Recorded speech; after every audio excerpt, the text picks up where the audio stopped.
everyone. Welcome to the Speak and Flow podcast. I have a very special treat, an amazing leader who does so much for the community.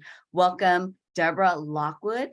She was the former president of the Provident Resources Group, the national chairperson for the American Heart Association from 2010 to 2011. And right now, she gives back to our cancer patients as the president of the Emory Proton Therapy Center or Group? Center. Thank you so much, Debra. It's really nice to have you. I've heard so much about you through your amazing daughter, Sarah. And so I love to be able to share like your experiences with our audience, because I feel like they can have so much takeaways from your leadership and all that you've done to help the community. And also, what are some of the challenges that you've experienced to rise to the top? And so my first question to you is, in your career, in your profession, I'm sure you've had gone through a lot, but what is one key moment that you felt that was a challenge for you? And what did you do to overcome that challenge? What was happening? So first, I was in my late 20s, which meant I wasn't very experienced compared to now. And I was being challenged by partners in a firm that I worked with to bring in new clients.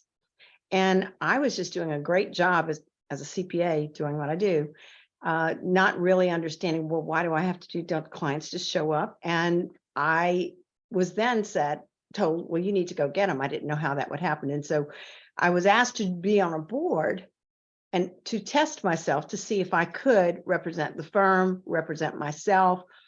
I had to take a deep swallow then and say, can I do this? Because I didn't know. Did you remember your thoughts that were going on, the feelings that you had? I think I underestimated what the responsibilities would be, number one, Right. because I did not realize what a board was, honestly, that a working board was really contributing to their mission and to get them to achieve their goals. And I didn't understand that role, nor did I understand that a well-run board is one that has people with different expertise to provide what a full board needs, whether it's something specific with the mission, whether it's accounting or it's legal, or it could be government relations, all these things. And when you start realizing that a board really is made up of a lot of individuals with certain expertise, when you put them together, you have a full company basically running. Right. I mean, isn't that what the teams are when you're if you're thinking about the leaders, and you are all leaders of a part of a team and you have your specific niche or expertise, you're providing the well-rounded view of where you're going in a project. And so same thing with the board. And so, but you went in there not really knowing the full scope, and then you went in. Sometimes it's better not knowing everything. Well, I did, but I also understood that, if you're a CPA, they're always going to tattoo you as treasurer immediately. And that puts you in a leadership role. Again, not sure whether I could do it, but I was actually in my wheelhouse because I knew how to do what I was being asked to do. Right. But I also felt a greater responsibility to do it in a better way or whatever. But I found that was really, once I knew my craft, in this case, I'm a CPA. Once I knew my craft, I knew a lot more than a lot of people who did something in another craft, right? And putting them together made it all work better. So that helped me have more confidence. I don't walk into any group talking right away, but I wait to hear. I like to listen first to hear what is expected of the members. And sometimes there's more to it than I'm suggesting now. But you learn very quickly where you can help or not, or what you enjoy doing or not, and which boards you like or not, which all of that has happened to me over the years. But when I do hit a home run, and I am in a place where I'm actually contributing to the health of the organization and helping them meet their mission, and at the same time collaborating with other business people or non-business people that just kind of broadened my perspective. And Mhm. those people I still see to this day, 40 years later. And I, oh, remembering you on this board. Yeah, I remember that. It was fun. Or it Yeah, wasn't. There was a yeah, difficult time and we all worked through it. So that's really, I think, understanding what is needed before you walk into it, right, but not pigeonholing yourself per se, because right, right, connected to being a leader, right, just because I want to be a CPA and right. I can do finances doesn't mean that I'm also not capable of being the president.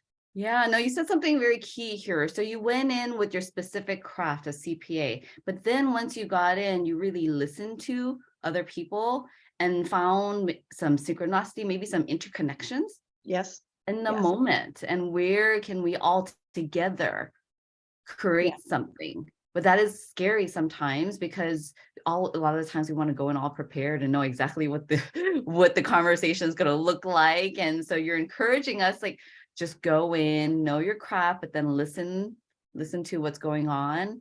I have a question. Have you been in a conversation in one of those meetings where someone doesn't agree? So it sounds like you were able to build alliances, collaborations. And what about when someone doesn't agree with you? Well, first, it's about being professional at all Yeah. times. Yeah.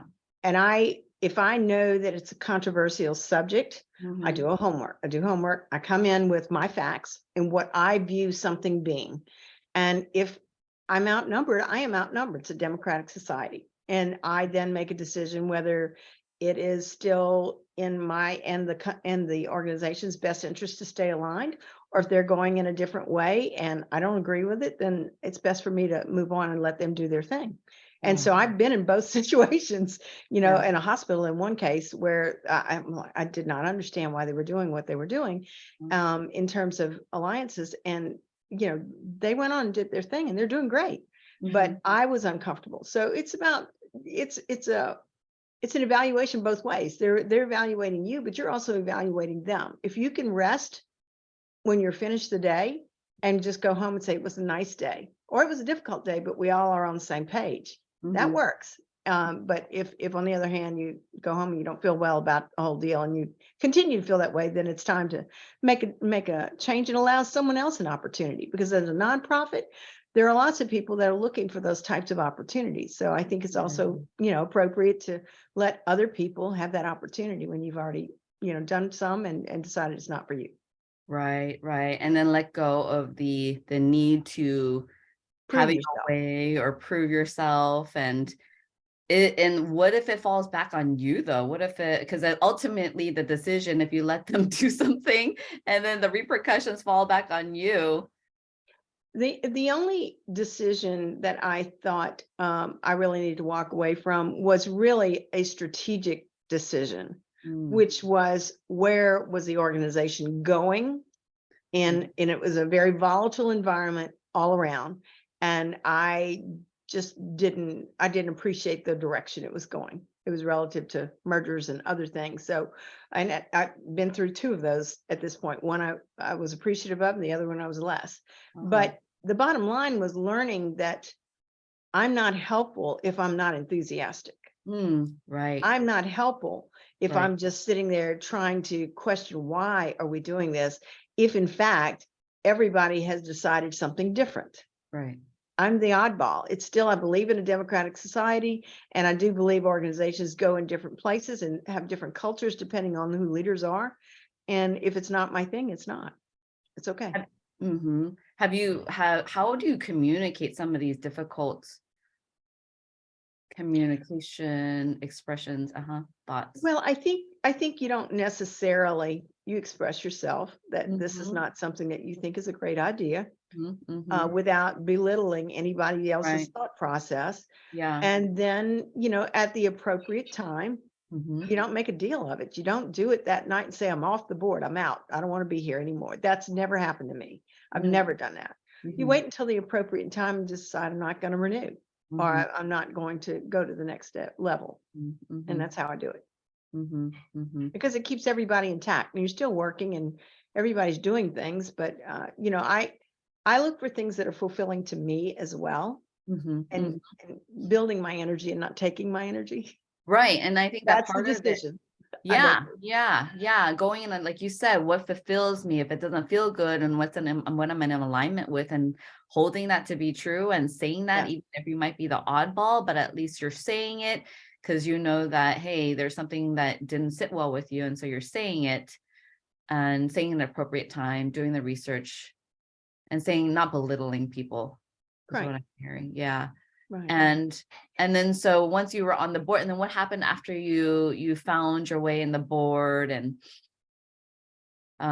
with the board, Any and board or just any the particular last one that you were talking about was, where there was dissension? yeah. Well, there was actually leadership change with management too. So there were lots of Okay. changes going on at the time. So Okay.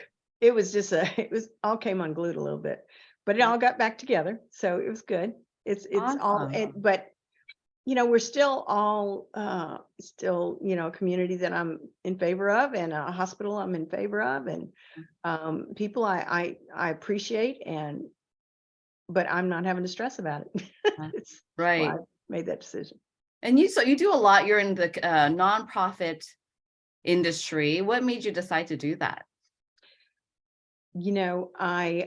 I was spending a lot of time on boards, all sorts of boards, and really felt it was great for me. I enjoyed it. But I also had a practice that I was trying to maintain. And I decided that I was going to sell my practice and to one of my partners, and go into industry, but chose nonprofits because I felt that I was going to marry both, right? I don't have to build a practice anymore, but I can give back and be part of a mission and go forward, and whatever. And so I did that, and that has been the right decision for me all along. I'm certainly still, I was CFO at Provident for a number of years, 20 years or so, and still did a lot of accounting, but it was more strategic in the last 15 years or so than detail. But everything I learned at all the elements before then contributed to my being able to be in the role that I was at Provident. Got it. So you're able to take it with you. Yes. I know it's a good choice for you. Yes. And all those relationship building. So in Providence case, where we may be dealing with University X and then another University Y, and there's a project for classroom space in one, and there's housing on another, or we're building a hotel for a convention center, you've got to build relationships with people you don't know. Some of whom are questioning, why are you here? And some of whom are saying, oh gosh, you're a wonder for us because we need you. And we have to learn how to explain ourselves in a humble way to make sure that everybody understands that we're here to serve them and provide whatever we need to provide at the time. And so learning those smaller tasks in smaller boards taught me how to work in a team that is made up of attorneys and developers and universities and government entities and so forth at the table, same table, all with different perspectives, all with different objectives, but trying to remember, why are we here? If it's a university, we're here for the students. Whatever you do, you're here for the students. I don't know what you're dealing with on your desk, but you're here for the students. And if we know that this housing that's safe and sound and comfortable it is a better learning environment, then you're doing your job as an administrator to make that happen. So, using all of those tools, and but what doing it happens in a larger stage. Yeah. I mean, because that's so important, reminding people of the reason why we're here, because so often we can just be on the position, I want it this way, or I want it this way, and just keep talking about that. And then sometimes we might forget what is the real reason that we're here, and try to find that commonality. And not make it personal. Not make it because personal. When we realize that you're here as a servant to help a mission get accomplished, it is a public, you're serving the public. And when you're serving the public, you don't necessarily know Joe Smith or whomever. You just know that in general, you're going to move the needle a little bit. That's what your goal is. Just keep moving the needle. Over time, it becomes a big needle that gets moved. But just knowing that and how we do it when you are discussing tactics That's just really not important at the end of the day. If you have different people with attitudes, I mean, take technology. People that do not want technology absolutely do not want it. Right. But others see technology as a solution to Right. get things done faster. Right. It can still get done. It's just a matter of how quickly. How quickly, and how we can work together to do this, Yes. whether you use technology or not. Right. And to keep our eye on the prize, to keep our Hmm. eye on why we're here. Right. Yeah, having it that very clear and being that underpin to move us through, especially when there's challenges, because we know we're always going to face those challenges Right. and hurdles and obstacles. How do you do so much? How do you manage your energy, your passion? What do you do for yourself? I have this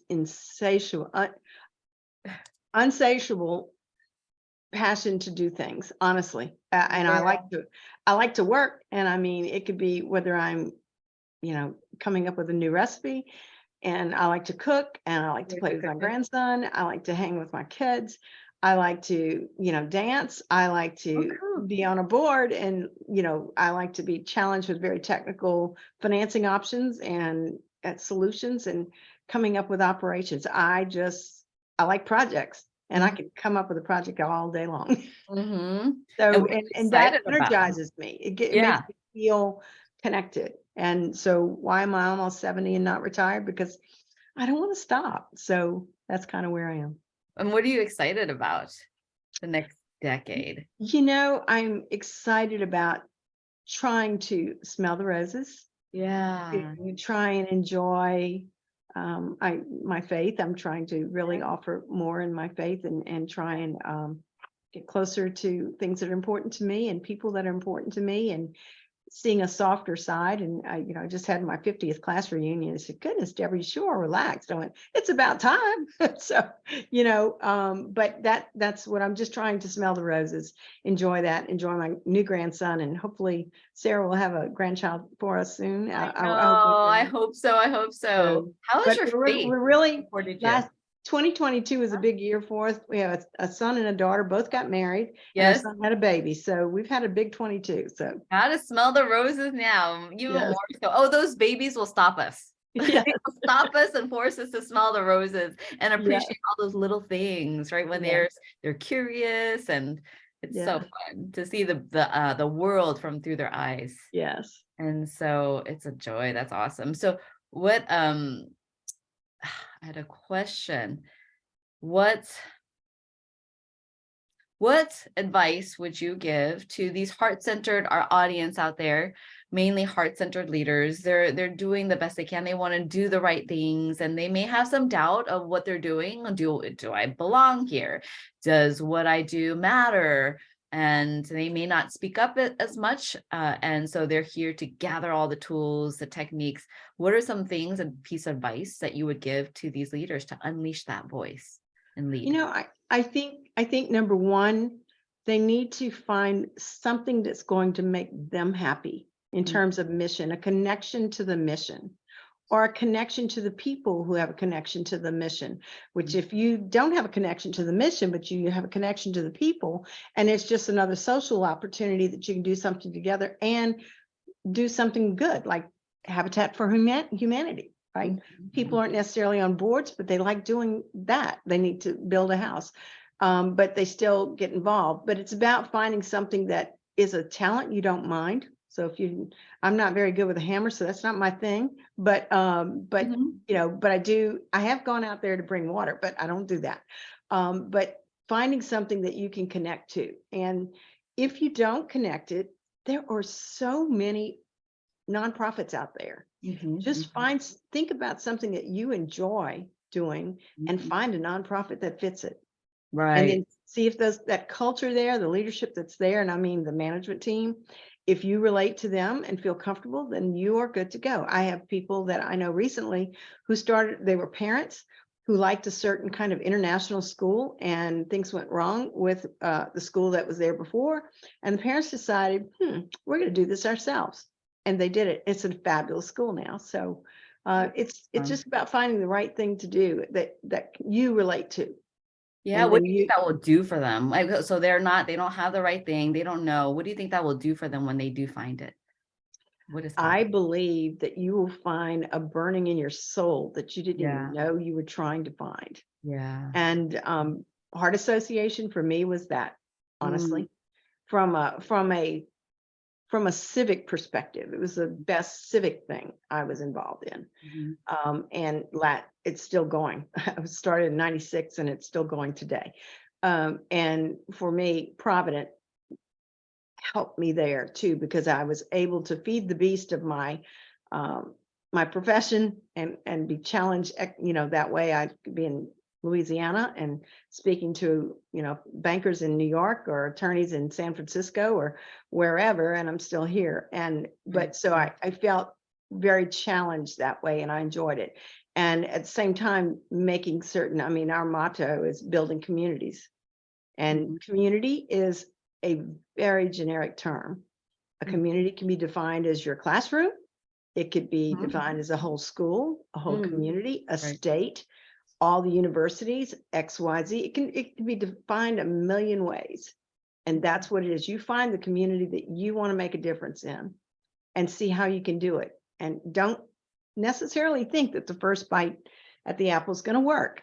You just keep Right, finding them. A lot right. of papers, there are usually a lot of ads that talk about nonprofits that have things going for the next month. And you can just drop in and see what you thought and try It's that. interesting, and then when you have that fire, the difference between having the fire and not, when you Not find job that then. one thing, right? And you have that fire and Yeah. you realize just how much you can push through because it's not gonna work right away, but you realize and you see how much we could push through with that fire. You then get to look back and say, wow, I did that. That was me And and really feel that. and Uh, so when you do it in a nonprofit world, yeah, it yeah. tends to make you feel more confident because you don't necessarily, when you're younger, Mhm, push to be a leader mhm, when you're 25, mhm, mhm, maybe not even when you're 30. And mhm. then at 40, you start realizing, well, I ought to do something. Right. But when you've got the experience in a non-threatening way to take charge of something, then Mhm, you realize, oh, I could do that in a work environment. It transfers. mhm. It's just a skill set that can Right, transfer right, and can do it in a way that does not make you feel that you're putting yourself at risk right, financially or otherwise. right. Awesome. And what is the last question? This is what I remember I was gonna ask you. How has your faith supported you throughout the journey? The one thing about faith is trust in God Mhm, and to let it go. If something is, talked about a difficult situation, and if that is not working for you, mm, you have to know that it's bigger than you and you do what mm, you can, and then you have to allow others to do it. My faith has helped me to understand I can't control everything. I mhm. just can't. I Right. have to allow it to be handled by others when it needs to be handled by Right, others. right, right. So we do the best we can, and Mhm. if when it doesn't work out, it's bigger than us. It makes Right, sense. That makes sense because there's a bigger plan. There could be a bigger reason than right. and That you don't trusting know, that we that you don't don't know. And understand. it always is. When I look back at some of the things that I've gone through, I was like, oh, that's the reason why that happened. In Yes. the moment, it is not, it's like, no, no, no, no, no, this is not supposed to be this way. But when, thinking back, if we can all reflect back all the things that we have gone through, Right. you hope to realize that that was a reason, connect the dots. And And then it and can also help us for going forward, what lights our fire, what's our yeah. passion. And And just I think just understanding that you're having an experience today mhm, doing XYZ because that's what you were expected to have, is planned all along. You didn't even know that. You're having that experience. All those experiences add up, and over time, you end up in a job like I did at Provident. And I said, oh right, my goodness, I had right, no idea right, this was even right, here, or this could be. We created a company that I love. right. And so I think it's trust. And it's also about, while I like a lot of projects and I don't mind doing hard work, Mhm, I have to stop myself from doing too much. I mhm. really have to stop myself. I'm not really good at allowing that on its own. But my age has helped me to understand that I'm taking away opportunities from others Yes. by trying to do it myself. Right. So I right. really, in the last several years, 10, 15 years, just really, I enjoy being that servant. Here again, I want to be a teacher. I would love to do that, Great. to just show what I know, Right. not so much show what I know, to help explain in a non-threatening way. If I'm not their boss anymore, it's easier, so. Isn't that interesting? When you're not the boss, it's a little different. It is. But going back to what you're saying no to things, Sarah, your amazing powerhouse daughter, was also on our podcast, and we dig deep into that, which was really cool. She really has honed in when to say yes, when to say no, listening to our bodies, and because that is a sign of leadership when we can do that with certainty, saying no, and because, like you said, when you say no to things, you're actually opening up opportunities for other things that are more in alignment right now with what you need. And so check out the amazing podcast with Sarah. We're going to dig into that, and so I think that's it. How old is your granddaughter or son? It's a grandson, and he's 6 months old, and we are taking care of him 4 days a week right now. Wonderful. Wonderful. What a blessing. Congratulations. Thank you. We're very happy, very blessed. Yeah. I think that's any last words? I would just, you were saying something just now, I thought there were a couple of everyday things that I think help me keep myself in line when I try to overdo. One of them is when you're on an airplane, you're supposed to put the oxygen on yourself before you put it on your child, right? So you have to take care of yourself. You have to learn how to take care of yourself. And the other is, I can remember just working myself to death, and I had 2 small children. And I said, I don't want this job anymore. I literally walked away. I don't want this job because I thought I was only going to work an 8 to 10 hour day, not a 15-hour day. And I just walked out one day of the executive offices, and I said, you know what? There's nothing on my headstone that's going to say Debra Lockwood, XYZ of YZZ. It's just going to say wife of Bill, mother of Sarah and Adam. Why am I doing this? And it really stopped me in my tracks. Right. No, and that was 30 years ago. Am I going to regret this? Am I going to regret this decision when I die? And most of the time, the small decisions at work, we're not. Right. I mean, they're not the lifetime decisions that we're going to take to the grave and regret. It's usually more of the time we spent with our family, the meaningful conversations. Correct. And so learning how to say no, using our voice to say no to things, cultivating. A lot of us are not speaking up. So cultivating the times that we need to just say no, need to lead with our heart, need to lead with compassion for yourself and for others. Yes. Yeah. And using their voice to do that. Awesome. Thank you so much, Debra. And putting the oxygen mask for ourselves. That's key, right? And so how do we, once we know what we need, how do we communicate that to others? Right. Right. Well, when you're in leadership, you get to say things like, I want to have HR policies that have a balance of, family and work, period. And I did that years ago. And I had someone call me just the other day and says, you mentored me. It was the best thing you ever did. And we do it now. And now we're, one of the best places to be employed. So thank you so much for your help with helping today, and also the community, to the people around you, and sharing your knowledge with us. Really appreciate it. Enjoyed it. Thank you. Right. Thanks for joining the conversation today. Are you curious on how you measure up with your ability to speak in flow? Come grab my free self-assessment at https://speakinflow.com/assessment. And I'll see you on the other side.